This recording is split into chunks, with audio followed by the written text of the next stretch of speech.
right, again, AP Calculus, we're on self-check 1.2. Let's dive in. In question number 1, we have a limit where we're plugging in 0. When we plug in 0, we quickly see I get 0 plus 0 over 0 plus 0. This is the indeterminate limit.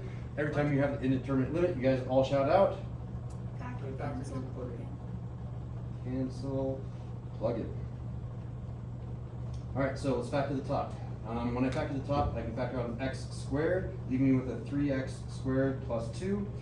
In the bottom, I can also factor out an x squared, leaving me with a 6x cubed plus 5.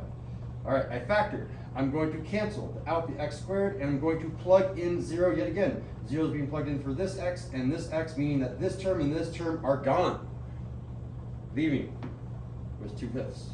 Correct answer here is C, 2/5. Give me a thumbs up, thumbs down. You get it right or wrong? I got it right, but the way I did it was not right. Okay, questions about number 1? When I put in 0, I just put 0 to the power 4 is 0, so it's just 3 plus 2 all over 6 plus 5, and then got. Yeah, 0 times 3 is the 0. You treat it as a 1 though. 1 to the power 4 is 1, 1 times 3 is 3, so you did 3 plus 2 on the top and 6 plus 5 on the bottom. Yeah. And I still think Wait, so how I did messed you cancel that one out up. 3x the second and 6x the third? Great question. So I'm plugging in 0 into this x and to this x, leaving me with 3 times 0 squared plus 2, all over 6 times 0 cubed plus 5. This 0 is going to cancel out that entire term and that entire term, leaving me with just 2, 5. Other questions? All right, moving on to number 2. Number 2, the graph of the function f is shown in the figure above. Which of the following statements is true? Be careful. In future questions on the AP test and everything, sometimes I will say false. I will reverse this question. Make sure you're always looking at that last word, true or false. If it's true, that means all of these are false except for 1. All right, so let's go ahead and find the one true statement. This is saying the limit of f of x as x approaches a from both sides. So as a from both sides. So what is that? What is the height as I approach a from both sides? Because this answer is always a height. So as I approach a from the left, I approach a height of 2. As I approach from the right, I approach 2. The height of this thing is 2. I'll write that above it. Now I'm going to do this thing. The limit of f of x as x approaches b from both sides. So as I approach b from both sides, from the left I approach a height of 2. From the right I approach a height of 1. 2 and 1 are not the same height, so this one is a d and e. Does 2 equal d and e? No, that's false.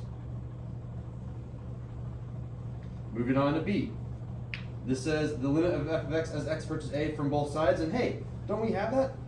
This thing over here is the same thing. We know that this is 2 already. I've explained it. Does 2 equal 2? Yes, b is the answer. Let's read c. The limit of f of x as x approaches b from both sides. Well, this thing and this thing are the same thing. This is a d and e. So I'll write d, maybe I'll do it on the bottom so it's not confusing for a. This is a d and e. Does d and e equal 1? No, that one's false. Let's read d. The limit of f of x as x approaches b from both sides. Well, we already did that, and that's over here. So again, that's a d and e. Does d and e equal 2? No. Again, cross that one off. And finally, the limit of f of x as x approaches a from both sides, which we know already is 2, because we did it all the way back here. This, I forgot to get my laser pointer, this and this are the same thing. Does not exist? No, it does exist. And it does exist at 2, so this one is also false. Therefore, So the it answer is B. exists even though it's an open point? Yeah, so being an open point doesn't matter. It just means that the height is not there. It means it's not continuous. An open point affects continuity in differentiability, but it does not affect limits. Limits are everything right up to that point, but I don't care what happens at that point. Ignore, like when you have limits, cross off that point. I don't care. I only care what I do as I approach it, what I do as I approach it from both sides, typically. Yeah, that was a good question. Other good questions? Or any questions? They're probably going to be good questions. Give me thumbs up or down on number 2. How'd you do? Was that a thumbs up, down? You got it? Well, it's close. Pretty close, okay. Number 3, limit to infinity. When I have limit to infinity, you have 3 possible things that will happen. You'll either have a small top and a big bottom, you'll have a big top and a small bottom, or you'll have the top and bottom be the same power. If the top is smaller than the bottom, you guys all shout out. Which one? If the top is smaller than the bottom, you shout out 0. If the top is bigger than the bottom, you all shout out D and E. And if they're the same, Jazz hands. jazz hands, magic fraction.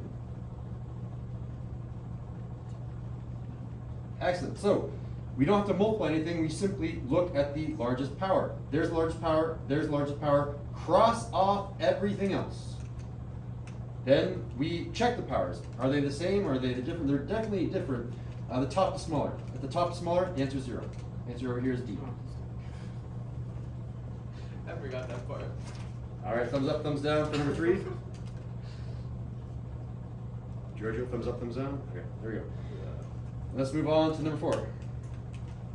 For what values of k is that function continuous?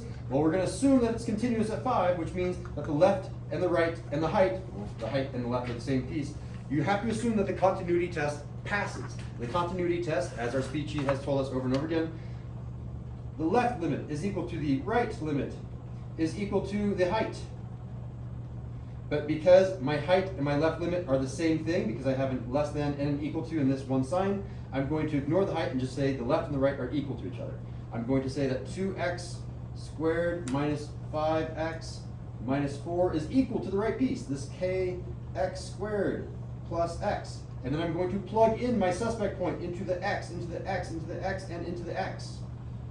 So I'm going to say 2 times 5 squared minus 5 times 5 minus 4 is equal to 5 squared k plus 5. Going a little bit quickly here. Again, this is maybe in parentheses. 5 squared, 25 times 2. 50. There we go. 5 times 5, shout out. 4. 5 squared, shout out. 25. K plus 5. And doing some really quick mental math. 50 minus 25 is 25. 25 minus 4 is 21. So 21 is equal to 25k plus 5.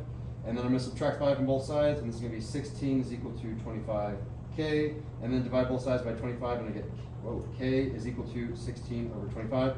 Can I reduce that fraction? No. Look for the answer. Boom, there it is. C. Correct answer is C. All right. Question, or thumbs up, down, number 4. Did you get it? Did you not get it? Thumbs up. Cool. And then again, if you ran out of time, then you can hold up a fist. You can say, I didn't get it right there. All right, everyone got that one right. Very good. So we're learning. And then for our final question, number 5, between -2 and 2, the slope at all points does not exist for which values of x? Again, I am reading that the way that I would think about this if I were reading a textbook. I don't read this as -2 is less than x is less than 2. I say, hey, for all values between -2 and 2, the slope at all points does not exist when x is what? Where do I have a slope that does not exist? Where do I have points of non-differentiability? There are 3 things that will make you not differentiable. Give me all 3 of them. Giorgio, give me 1. Alden, give me 2. And they don't have to be in order. And Diego, give me 3. Go for it, Giorgio. Sharp corners. Sharp corners. Alden, give me another one. Holes. That's a type of category called Discontinuity. discontinuity. I'm going to write down there because you guys are going to remind me the different types of discontinuities. And last one, Diego. VA. No, careful. Vertical tangent. Tangent. Again, vertical tangent is when you have a slope of infinity, when you come up to a slope of infinity and keep going. Sharp corner is obviously sharp corner. And discontinuities. There are 4 types of discontinuities. A, B, C, and D. Giorgio, give me one of them. Endpoints. Endpoints. Give me another one, Alden. Holes. Give me another one, Diego. Gaps. Give me another one, someone. You're the VA. 4th person. VA. I'm the 4th person. VA. There it is. So we're looking for all of these 1, 2, 3, 4, 5, 6 things. So let's see. Oh, look, we have a gap. So I'm going to circle -1. -1 is a gap. You don't need to label it, but I am. And then over here we have another VA slash gap. It's both of them. So it's going to be 0. And I have another hole at 1. So it's going to be -1, 0, and 1. Correct answer, D. And that concludes. Very quickly on your way out of here. How many out of 5 did you get correct? 2? I missed. 4? Whoa! 4 already! 3. 3. Very nice. We're improving.